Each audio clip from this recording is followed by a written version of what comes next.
This is a presentation file from ThinkFree Office, now Handcom. It's similar to PowerPoint. You can usually rename it to PPT or use the Handcom viewer. I'm Evan Brooks, Certified Support Engineer. Let's try the viewer. When we reach the final stage, we'll shift gears. We are going to maximize results with a single highly effective show file inspection program that provides coverage for a wide range of formats. The show file extension is associated with presentation files created by either ThinkFree SHOW or CellFrame. These files contain slides with text, images, animations, and other multimedia elements, similar to PowerPoint presentations. They are used for delivering visual information in a structured format, often in business or educational settings. Show files store presentation data in a proprietary format specific to ThinkFree and CellFrame. The internal structure includes slide layouts, object properties, size, position, color, text formatting, and animation sequences. Compatibility between different versions of ThinkFree or CellFrame may vary, potentially leading to rendering issues. The specialized program designed to handle show is ThinkFree Office NEO by Handcom Inc.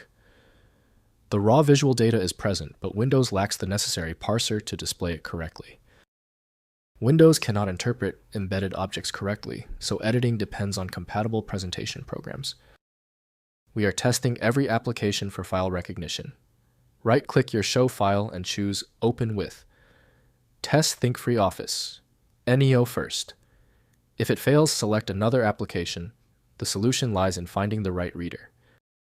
When your show file does not open, it is usually a small issue. The specificity of the show format is likely what caused the error. Before we proceed, let's run through this short checklist to confirm key parameters. First, use SoftMaker Presentations. Open the file using SoftMaker Presentations or the free SoftMaker Free Office suite. Next, check version. Ensure your SoftMaker Office version is compatible with the version that created the file. Finally, convert to PPTX PDF. Use the software's export function to save the presentation as a universal format like .pptx or .pdf. If compatibility checks failed, it is likely because the file extension name is shared by different developers for unrelated formats, causing your PC to use the wrong reading language. One helpful next step is to try a utility that attempts to bypass standard file associations by using raw-level data inspection to better identify the file's likely origin. Because the specialized software couldn't access your file, you need a dedicated universal solution. FileMagick is the one I always recommend. Visit filemagick.com for details. I appreciate you sticking around for the full guide. A quick like and subscribe helps me produce more content like this.